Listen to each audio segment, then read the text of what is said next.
Once, in the east, where the wind blows gently on the bells of the temple, there lived an emperor. He was a good emperor. He knew the law, but of his people he knew nothing, for he had never been beyond the high stone walls of his palace. All day he was guarded and guided by 11 Mandarin.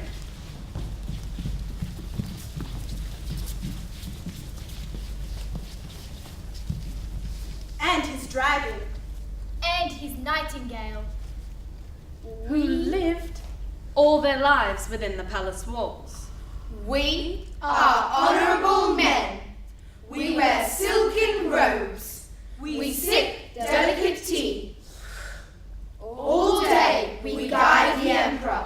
But at night, We are the guardians of the emperor's soul. At night, my soul leaves my body and flies into the sky on the wings of a giant kite.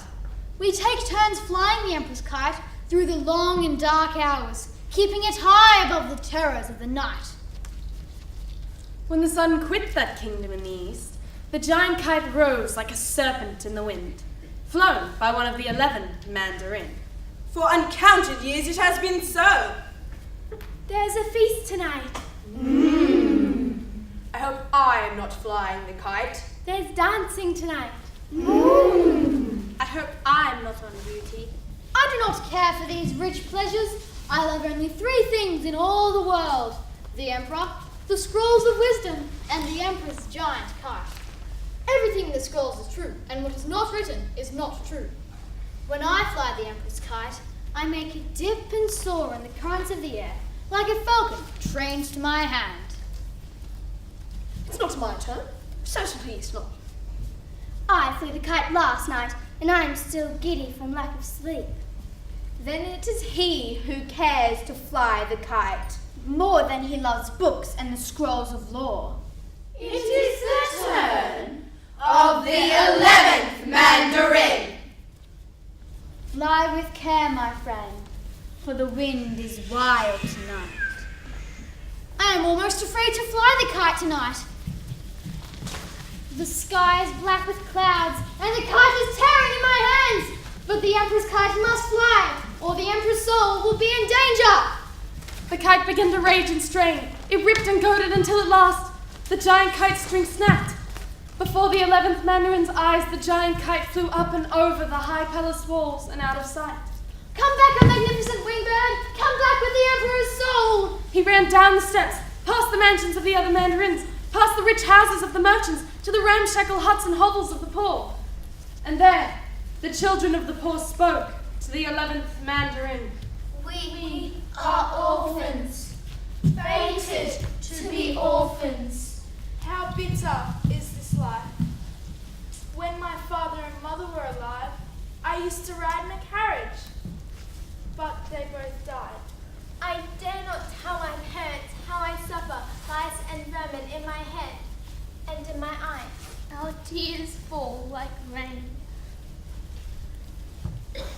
In the morning, they send me to draw water.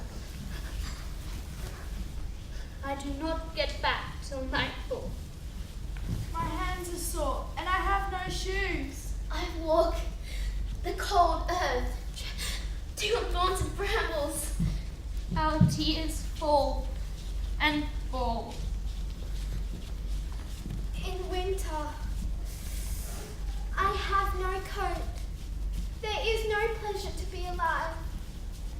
I'd rather quickly leave the earth and go beneath the yellow spring. My brother and sister-in-law are harsh. They shout and they scold. I want to write a letter to my mother and father under the earth and tell them I can't go living any longer. Then the 11th Mandarin found the Emperor's kite. What a terrible sight! It's dirty and torn, and the tail is shredded. Now it will never fly again. What will you do? I am afraid to return to the palace. Will they take your life? I am not afraid for myself. I am afraid for the Emperor. The Emperor's soul flew on the wings of this kite, and now surely he will be dead. Do not return to the palace. I am afraid not to. Then the 11th Mandarin began the long journey back to the palace, carrying the broken kite in his arms. I have never known there was such misery in the world. I have never read such things in the books, yet the cries and groans I still hear in the wind are real. Before they... No. Oh, what's the line, miss? Just stop for a second, it's okay, we can edit it out. Just As the first light of the new day touched... Standing by, just wait, just pick that up. As the first light of the new day touched the gates of the palace high walls, the 11th Mandarin entered the palace's courtyard and waited to hear of the death of the emperor. We have, all 11, been summoned to the Emperor's chamber. But we are only 10. Where is the 11th Mandarin? And more importantly, where is the Emperor's kite? I have not seen the 11th Mandarin at all. He has stolen the Emperor's soul. A foolish thought. He has simply fallen asleep, and the Emperor's kite has simply landed in the garden. He has dishonored us all. I am here. Look at the kite. What a terrible sight! It's broken apart. The Emperor's soul flew on the wings of that kite. I will never fly again. I am afraid. What shall we do? Now surely the Emperor, who will be dead. Await the news that the Emperor is dead. Scarcely an hour went by before they had time to feel pins and needles. The emperor summoned the imperial doctor to the side of his golden bed. My Emperor, you are so pale and still, and your hands lie like withered leaves. Now surely I have killed my Emperor.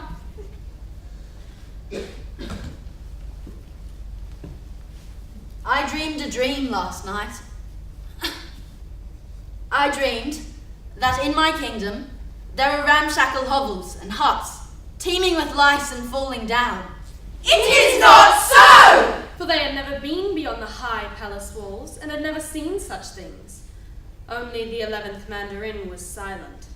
I dreamed that in my kingdom there are people who starve and moan, people who cry and groan when the night is dark and deep.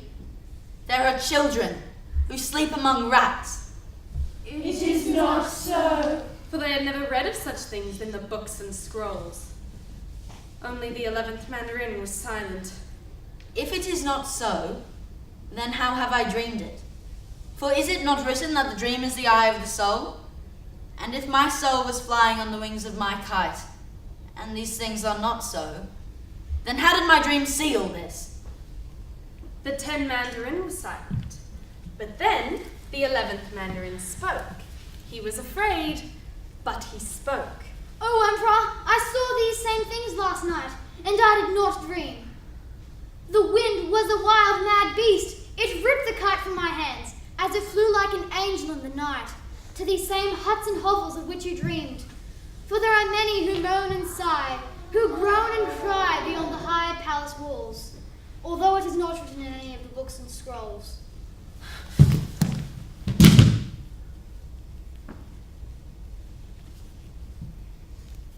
Then the 11th Mandarin bowed his head and waited for his doom. It is death to fail the Emperor. It is death to damage the kite. It is death to say that what is not written in the books and scrolls is so. For 3 reasons that you already know, you deserve to die.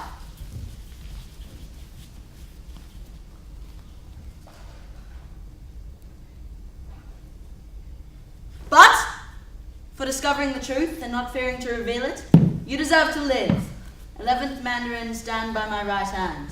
But my Emperor! This very night we will bury the kite with honor. But my Emperor! Tomorrow early, before the kingdom wakes, we shall level the high walls that surround the palace to the ground. But my Emperor! Silence! As for the Emperor, he never again relied solely upon the lords of the land, but instead rode daily with his mandarins through the kingdom.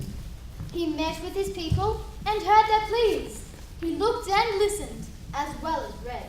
We never again had to fly the Emperor's kite as a duty. Instead, once a year at a great feast, the mandarins put the giant kite into the sky to remind ourselves and our Emperor of the folly of believing only what is written.